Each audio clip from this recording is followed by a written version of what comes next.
Hello and welcome to the Geometrics channel. Today's lesson covers how to measure and classify angles. Check down in the description for a link to the guided notes worksheet that you can print off and follow along with me. Okay, we're going to start with a little definition here. What is an angle? So an angle is simply two rays that are formed at the same endpoint. So in the previous lesson we talked about a ray, just a line that has a single endpoint and goes off forever in one direction. We've got ray OA and we've got ray OB. So both rays come off of point O and they extend on forever. Now to name an angle we have this symbol, looks like this, it looks like a little angle symbol.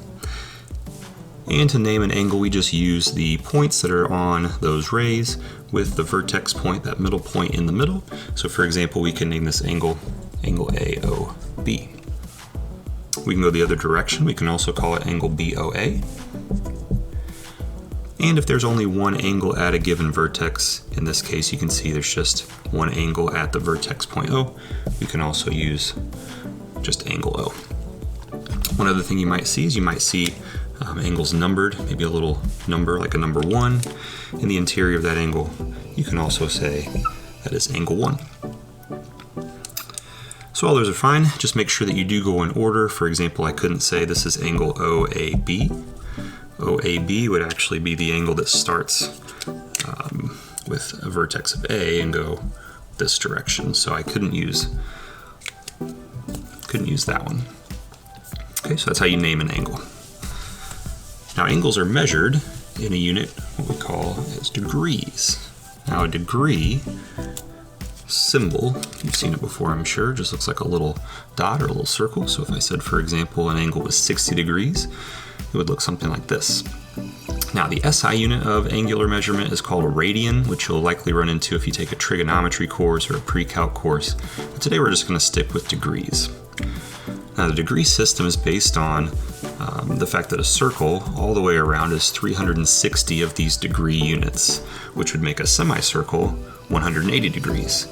Now, just like we have a ruler to measure straight line distance, what we have here is a protractor. So this is how we measure angles in degrees. Now, a protractor will pair any angle measure to a real number between 0 and 180. You can see on the protractor I've got two tracks here. So you can see on this outside track, 0 is on the left side, goes all the way around to 180 on the right. And the inside track just does the same thing in the opposite direction. Now that's just for measuring angles that are oriented different. If you have an angle pointing one direction versus another direction, it might be easier to use one track over another. So how to use this thing to measure an angle? We'll do that a couple times real quick. So let's say we have a vertex here, and we've got an angle that goes, oops, something like that. Okay, so to use this protractor, what we're going to do is we're going to find the vertex of the angle. I've got a hole punch here on my paper protractor. Most protractors are plastic, so you can kind of see through them.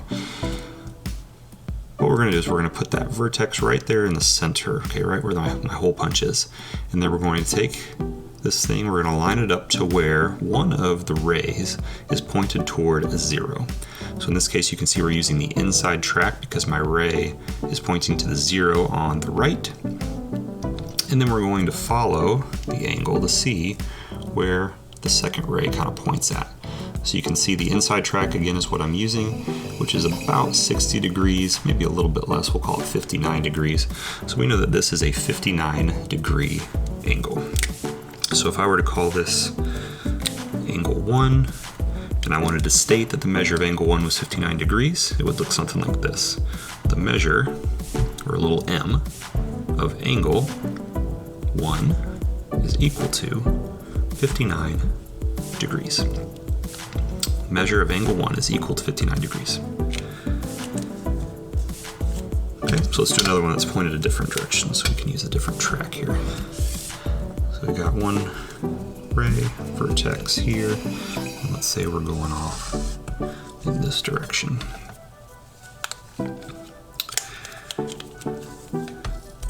Okay, so once again, use my protractor, put my vertex right on the end point, This time I'm using the outside track. I've got my 0 on this ray right here. You can see pointed right there.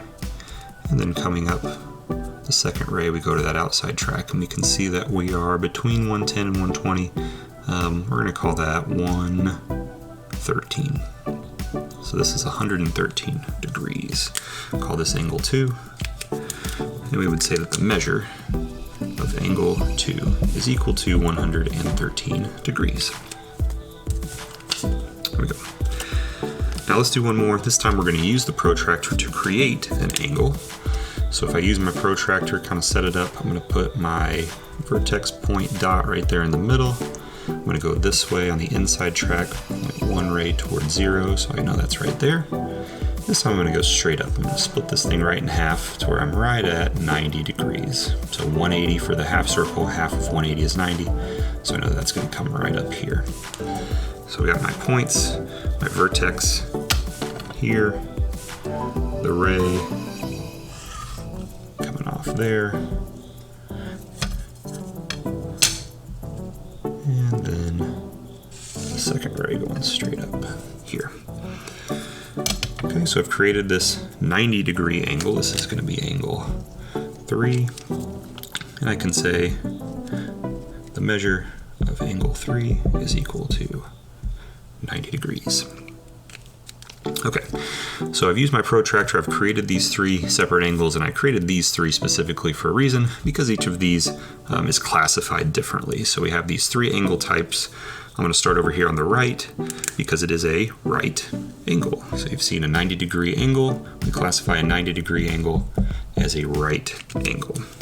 A lot of times you're going to see a little box in the corner that denotes a right angle. So if you see that red box, you know that's going to be a 90 degree angle. So any angle that has a measure of 90 degrees, we call that a right angle. Moving on this way, any angle that is over 90 degrees, so if it is between 90 and 180 all the way to a straight line, or right before a straight line, we call this an obtuse angle. Okay, any obtuse angle is going to be between 90 and 180 degrees. And then finally over here on the left, any angle that is less than 90 degrees or between 0 and 90 degrees, we call this an acute angle.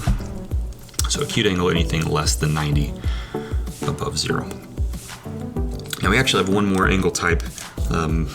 It's technically an angle, but it's really just a straight line. If you see a straight line, maybe you have a vertex, one point in the middle. Okay, so it opens up all the way to 180 degrees.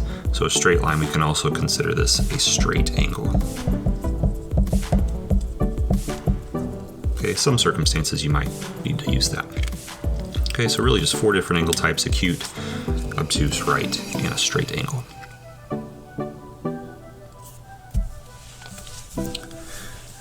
Okay, moving on. So let's say we had an angle, call it A, B, C. And maybe angle ABC was bisected or split in half right through the middle. So where these 2 angles, give that a point D, these 2 angles ABD and the angle DBC, let's say that those were the same measure. Okay, so if those are the same measure, what you're going to see is this little marking denoted with this little arc in the corner of the 2 angles.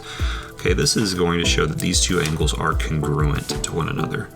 Now, congruent is just another way to mean they're the same or have the same measure or they're equal. The symbol for congruency is this little equal sign with a tilde on top. So if you see angles with arcs in the corners, that just denotes that they are the same measure or congruent to one another. For example, I've cut this thing in half. Maybe these 2 angles are both 40 degrees, so they are congruent. Now this leads to this thing called the angle addition postulate, which says that if I have multiple angles back to back, or if they share a ray, they're right next to each other, I can use sums of angles to find measures of bigger angles. For example, in this case, I've got DC or DBC and ABD are both 40 degrees. What does that tell me about angle ABC? The measure of angle ABC would have to be what? Well, that's the combination or the sum of these 2 interior angles, which are both 40 degrees, and I know 40 and 40 is 80. Okay, Okay, so there's lots of little examples that you can do with this angle addition postulate. I'll give you one more. So let's say you've got an obtuse angle here, another ray in the middle, we'll call it W, X, Y, and Z.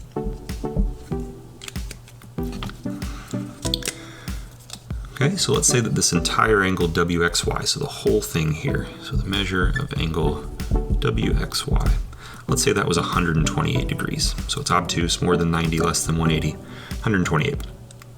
And maybe WXZ was 82 degrees. So a little less than a 90 degree angle. So the measure of angle WXZ is 82. Maybe this angle right here was missing. So angle ZXY, maybe you didn't know what the measure of that angle was, but you had this information, you had to figure out what it was. So this is just going to be simple subtraction. I know the entire angle is 128. If this piece is 82, what would the smaller angle have to be to make 128? So if I just subtract 128 minus 82, I would know that the measure of angle ZXY, 128 minus 82, that's 46 degrees. So this angle right here, this would have to be a 46 degree angle. And I know that's true because 82 and 46 does add back up to 128. Okay, so you might see little examples like this where you have to use combinations of angles to add and subtract to get the measures of other angles.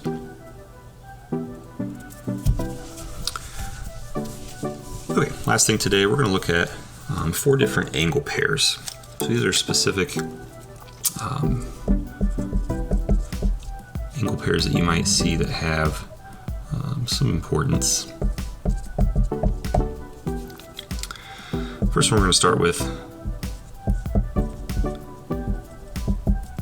is what it means for 2 angles to be adjacent to one another. So adjacent angles.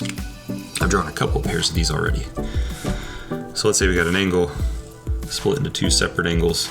I've got really 3 angles in this case. I've got the large angle, the whole thing, and then I've got the 2 intermediate pieces in between. So adjacent angles are just 2 angles that share a common ray or that are touching or next to each other. If I called this angle 1 and angle 2, those 2 angles are adjacent to one another because they share a vertex and they share that common ray in the middle.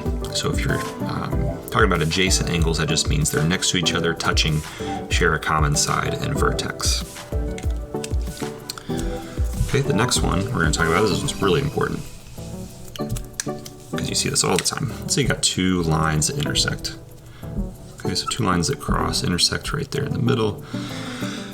And what I have here is I've created a set of 4 different angles. So I've got 1, 2, 3, 4.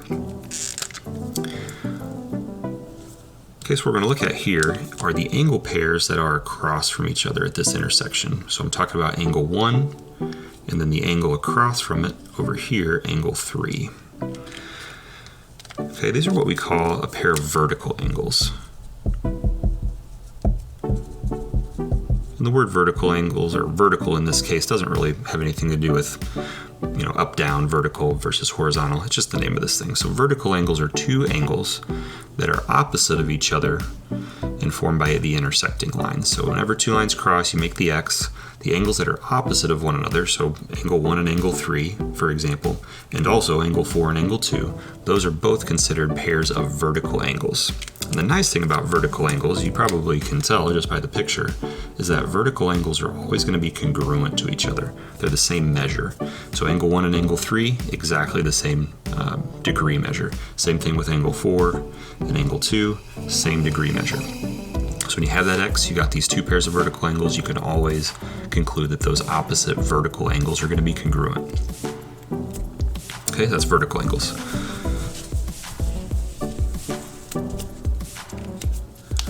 Next, we've got complementary angles. Okay, complementary angles, what I'm going to start with here is a right angle. Again, a right angle is an angle whose measure is 90 degrees. And then I'm going to break it up into 2 angles. So I've got angle 1 and angle angle 2 once again. So complementary angles are two angles whose sum must be 90 degrees. So because I've drawn the right angle first, I know that if I break that up into two separate angles, regardless of what those measures are, their sum is going to have to be 90 degrees. Okay, so complementary angles, any two angles whose sum is 90. Now I've drawn them adjacent to one another because they're touching. They don't have to be adjacent. I could just draw a random 20-degree angle over here and then a 70-degree angle over here. Those are still considered complementary because their sum is still 90. Okay, and then the last one today.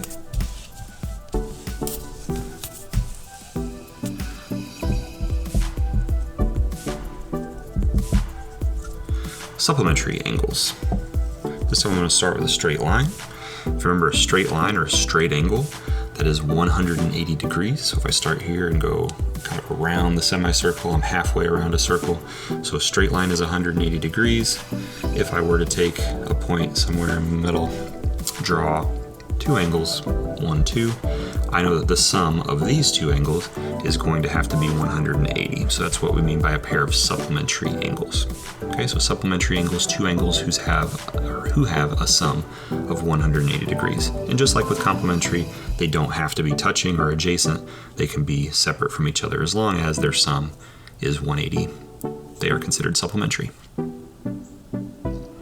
Okay, so hopefully now you've got a pretty good understanding of how to measure and classify different angles and the different angle pairs. If you would, leave a thumbs up if this lesson was helpful for you, and subscribe to the Geomastic channel to see more videos just like this. Thank you for watching. We'll see you next time.